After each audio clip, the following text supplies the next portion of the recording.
Okay, so to continue talking about refuge, I wanted to talk a little bit more about the qualities of the Buddha and relate that, that's better, and relate that to one verse that is often used in the Tibetan tradition to praise the Buddha. So that verse goes, I bow my head to the chief of the Sakyas, whose body was formed by the 10 million perfect virtues, whose speech fulfills the hopes of limitless beings, whose mind sees precisely all objects of knowledge.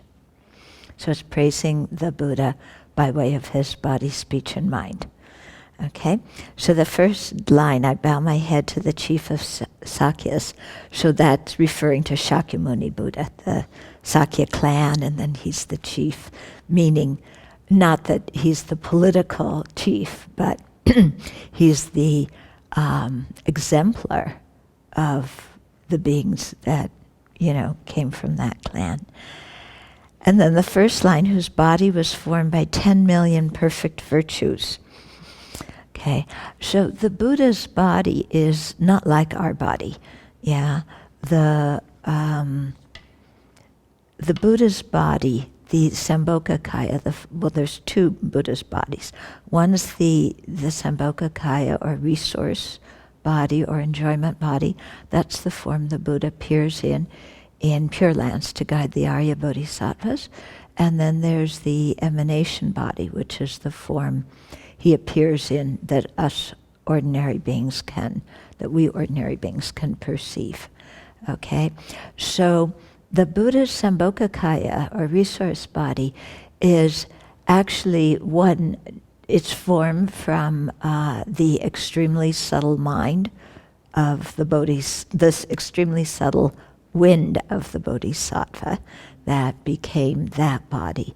So in terms of us, we have an extremely subtle mind and an extremely subtle wind that are one nature, different isolates, nominally different.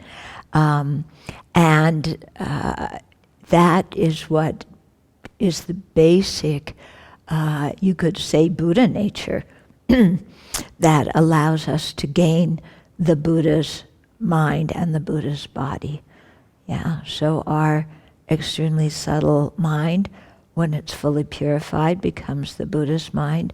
Our extremely subtle wind, when the mind is purified and the wind is purified, becomes the Sambhogakaya, the resource body or enjoyment body of the Buddha. Okay, and so to have that kind of body, it's the source. It says, what is the source of 10 million perfect virtues? Actually, that's underestimating it. In Precious Garland, and we'll get to that later, they say it's due to, countless virtues. You can't count that high. And there's a whole section in the Precious Garland where it goes through for the 32 signs on a Buddha's body, what are the causes, and especially, the whole conclusion at the end of it is, it's inestimable. Okay, so it's not infinite because there is an end, but it's just so much that you can't kind of conceive of it. And so this comes not from doing physical exercise. That's not how we perfect our body and transform it into the Buddha's body, but through our mental practice. Because when you purify the mind, then the wind that is the mount or the vehicle of that mind gets purified as well. Yeah. So from that you get the enjoyment body, and from your enjoyment body, from the Buddha's enjoyment body, then that comes the emanation body, which is a grosser form that we ordinary beings can communicate with. So, for example, a supreme emanation body would be the Buddha who appeared on our earth, other emanation bodies, people would regard His Holiness the Dalai Lama as one of those. And then there's other beings who manifest, who are Buddhas who manifest that we encounter, but they don't necessarily identify themselves to us. Okay, but this all comes from the purity of the mind. Yeah, and I thought for a long time, because there's some verses, like the verses that we chant before teachings, a lot of them praise the Buddha's body. And I was always wondering, why do they praise the Buddha's body? It's like really his mind that's important. The body's not so important. And then I began to understand, well, they praise the body, I think, for a couple of reasons. One is that the causes of those body have to do with the mental Dharma practice. So it actually implies improving the state of mind. And second of all, for some sentient beings, the image of the beauty of the Buddha's body is what really grabs their attention and makes them want to practice the Dharma. Because you read accounts in the Pali scriptures of somebody just seeing the Buddha and going, wow, there's something special about this guy. What's he teaching? Or they see how some of the Buddha's disciples walk, how they behave. And they go, there's something unusual, about these people. And the people haven't said a word. It's just their physical, bodily behavior that's making an impression. And so I realized, that is something really important, that is a way to get sentient beings interested in the Dharma. And especially, if you're somebody who has a lot of physical pain and problems with your body, the idea of having a body, a purified body that's made of, that's mental in nature, that, is very beautiful and is not made of this kind of substance that gets old and sick and dies, for a person who's like really stuck with a lot of physical stuff this life, the image of having a Buddha's body really captivates their attention, and makes them want to practice.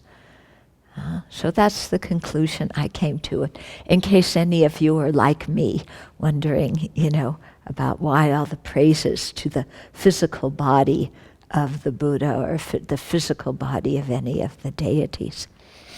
Then the second line says, whose speech fulfills the hopes of limitless beings.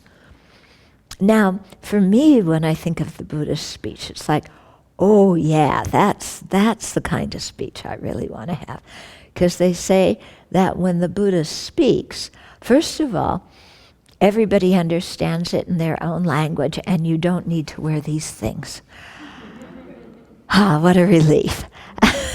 But even more than that, a Buddha's speech, each sentient being understands it in a way that is most appropriate for them at that particular time. Okay? So I just look at my speech, and I sometimes I have a good motivation, but the words don't come out right. And people misunderstand them, and they get upset, or I say the wrong thing that pushes somebody's buttons when I'm trying to soothe them, but I do the opposite, So, sometimes looking at our speech, even we have the motivation to help, our speech comes out all skewed and all wrong, and it causes conflict, and it causes misunderstanding and disharmony, and then when we're in a bad mood, our speech is like harsh, and we pout, and we complain, and we grumble, and all of that, which certainly doesn't spread happiness and joy in the world. But you think of the Buddha's speech, and okay, first of all of that kind of pouting and grumbling and shouting and screaming, that isn't present at all. A Buddha may speak very strongly to get the point across, but it's not motivated by anger or rage or anything like that. But the Buddha knows what to say at what time. The right time to say the right thing to the right person that will benefit them. And just having that kind of finesse and subtlety, wow. I think that would be fantastic to have that kind of quality of speech. Yeah? And so they say, that's why when somebody who has realizations, when that person teaches, they may say the exact same words as somebody who doesn't have realizations, but the person with realizations, their speech affects people in a way that the person without realizations, who says the exact same words, their speech doesn't affect other people in the same way. Because there's power behind the words according to the mind that is saying them. Yeah? And so to have, one of the names people often get is Nawang. Nawang means powerful speech. To have that kind of powerful speech, to really be able to benefit others, I think would just be amazing. Yeah? You could do so much good. And they say that the Buddha's speech is the basic and the most important way through which an enlightened being benefits us sentient beings. Yeah? It's by teaching us the way to practice so we can liberate ourselves. So having that kind of speech is important, and therefore admiring the Buddha who has that kind of speech and trying to create the causes to have that kind of speech ourselves is very important. And then the last line says, whose mind sees precisely all objects of knowledge. Okay, so objects of knowledge, this means all objects that are knowable. In other words, everything that exists. So a Buddha can see precisely everything that exists. In other words, a Buddha is omniscient. Yeah, and from the Mahayana viewpoint, a Buddha doesn't need to turn his mind to some topic for that omniscience or knowledge regarding that topic to arise. But that omniscient mind, that knowledge is there all the time. So again, when you think, wow, if I had that kind of mind, again, how much good we could do in the world.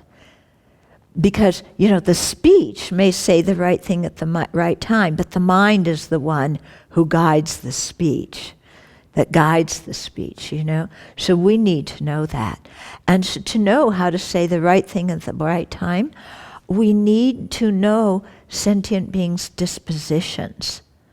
Because people have different dispositions, different tendencies, different interests. Yeah. So we need to know all the kind of variety of sentient beings.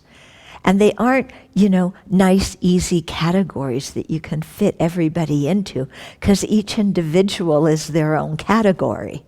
Yeah. But to be able to know that so that you know exactly how to guide, different sentient beings. So when to answer a question and when not to answer that question. When to answer the question this way, when to answer the question that way. Yeah. When to encourage questions, when to say no questions. Yeah. Because to guide sentient beings, we have to have this kind of incredibly subtle ability to tune in to where they're at, and also to know their karma. what their potential is, what potentials could ripen soon, what potentials need to be enriched and will only ripen later, So to know not only their dispositions, but to know their karma, to know which sentient beings we have a closer connection with. So each Buddha, of course, has impartial love and compassion for all beings. But because when they were ordinary beings like us, they may have had different karmic relationships with different beings, then they can especially help certain beings. But to know which sentient beings we have that kind of special karmic relationship with, again, we need some supernormal powers. And then even if we know, there's a special karmic relationship, then to have the impartial love and compassion, that doesn't make us go, I'll just manifest and help these beings and somebody else can help the rest. No, a Buddha manifests in whatever way is possible to help each and every living being. So to have that kind of impartiality, that love, that compassion, that great resolve that is determined to bring that about. Okay? So all these kinds of qualities are qualities of a Buddha's awakened mind that, of course we want to admire, because when we admire and respect those qualities, it helps us create the causes to generate them. But also, to hold in our mind an aspiration to have those qualities, and then to really study and ask ourselves, well, what kind of causes do I need to create to have those qualities? Okay? So, because we can see through just reading this verse of praise to the Buddha that, a Buddha's body, speech, and mind can do so much incalculable good in the world. And let's go for it. And we also need the guidance of a fully awakened being like the Buddha in order to know what the path is to become like that ourselves. So let me read the verse again. It says, I bow my head to the chief of Sakyas, whose body was formed by 10 million perfect virtues, whose speech fulfills the hopes of limitless beings, whose mind sees precisely all objects of knowledge. Let me just go back to the speech fulfills the hopes of limitless beings. So again, limitless, countless beings, and the speech is not partial. It's not just fulfilling the hopes of some beings. And fulfilling the hopes means teaching them the Dharma so that they can be free of samsara themselves. It doesn't mean fulfilling the hopes like, Johnny wants a baseball bat for Christmas, and so Buddha's speech fulfills that hope. That's not what it means, okay? It means really teaching so that sentient beings so that we can take control of our own lives and create the causes for the kind of results we want.